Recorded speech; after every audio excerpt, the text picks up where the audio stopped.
Nothing your child does is random. Not the tantrums, not the sudden no, not the moments where they simply stop listening.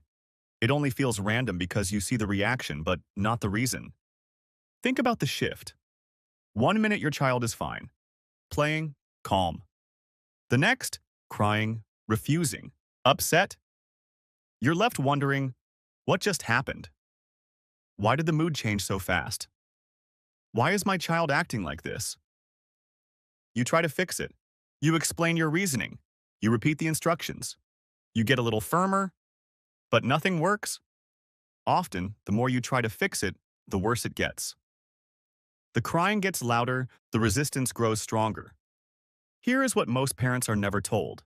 Your child's behavior already makes perfect sense. You're just missing the lens that explains it. The resistance and the meltdowns are not the problem. They are the output. The real story is happening inside your child's brain. A child's brain does not function like yours. They don't process the world with logic. They don't handle emotions with perspective. When we expect them to respond like mini adults, we create a cycle of frustration. We are asking for a skill they haven't grown yet. Once you understand what the brain is doing, everything changes. You stop guessing. You stop blaming yourself. You stop thinking your child is too much. You start seeing patterns. Every reaction follows a biological process. When you see the process, you respond in a way that actually works. What we call bad behavior is usually a physiological state. When your child doesn't listen, their brain might be full. It cannot take in one more instruction. When they melt down over something small, it's not because the situation is big. It's because their internal load has reached its limit. The small thing was just the final drop in a system that was already overflowing. When they say no repeatedly, it's often an attempt at agency. They live in a world where adults make every decision. The no is a bid for control in a world where they have very little. Same behavior, completely different meaning. If you see behavior as something your child is doing to you, you respond with control. You use pressure. You force compliance. But if you see behavior as something your child is experiencing, your response shifts. Instead of asking, "How do I stop this?" you ask, "What is happening inside them right now?" This is not a choice they are making. This is a developing brain trying to manage more than it can handle.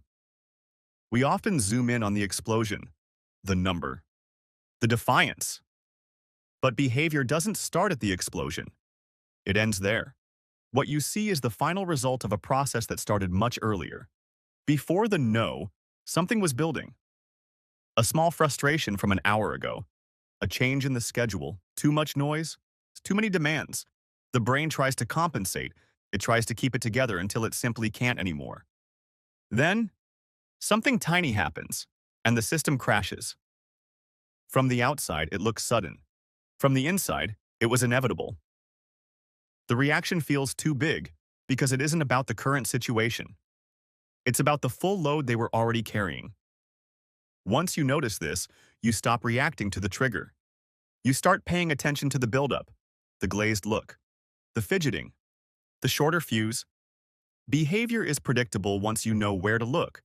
To understand why they can't just calm down, we look at the brain's architecture. Your child's brain is an unfinished version of yours. The part responsible for logic and impulse control, the prefrontal cortex, is the last to develop.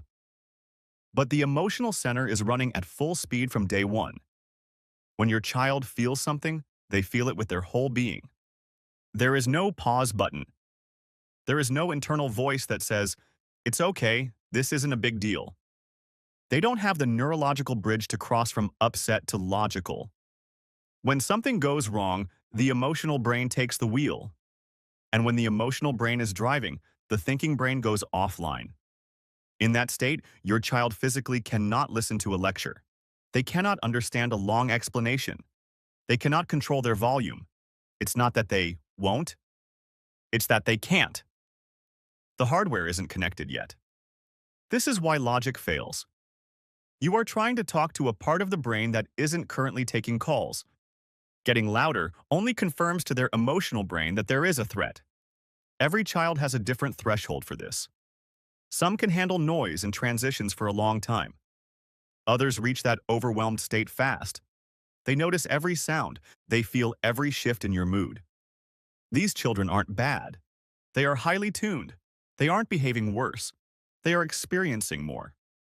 A child who reacts quickly is often a child who perceives deeply. A child who struggles with transitions is often a child whose brain requires more time to feel safe. Their behavior is a signal. It's their nervous system saying, "I've lost my balance. I can't process this much. I need help to regulate." When you see this, you stop trying to control the output. You start adjusting to the environment. You reduce the noise. You simplify the instructions. You give them more space. You realize that a child who is acting out is actually a child who is stressed out. Think about a day where you are completely overwhelmed.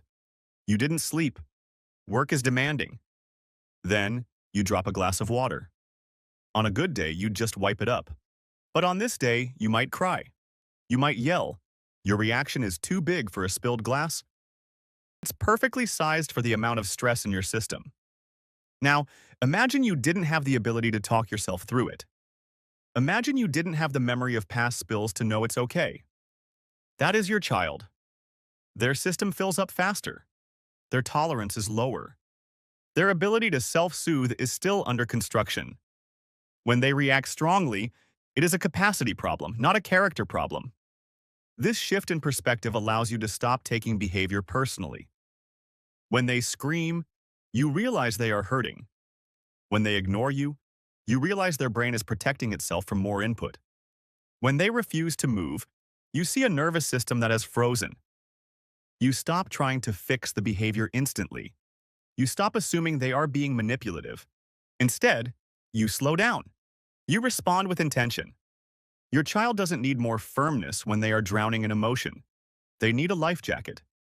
They need someone who can stay calm while they are in a storm. Your calm is contagious, but so is your stress. If you meet their explosion with your own, the fire only grows. If you meet their explosion with a steady presence, you provide the anchor they don't have yet. You aren't giving in. You are stepping in. You are teaching their brain what safety feels like. That feeling of safety is what builds the thinking brain they need. Compliance is not the same as regulation. A child who is quiet because they are afraid has not learned to handle their emotions. They have just learned to hide them. But a child who is supported through their overwhelm learns that feelings aren't dangerous. They learn they can move through a no and find a yes. Nothing your child does is random.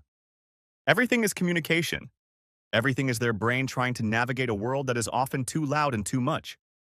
When you look past the behavior and see the brain, you find the solution. You move from being their manager to being their mentor. You stop trying to control their actions and start protecting your connection to them. That connection is what actually builds the brain. If you see the reason behind the reaction, you change the future. You break the cycle of frustration. You replace blame with understanding. You start seeing your child as a learner in a complex world. And once you see it this way, you won't be able to unsee it.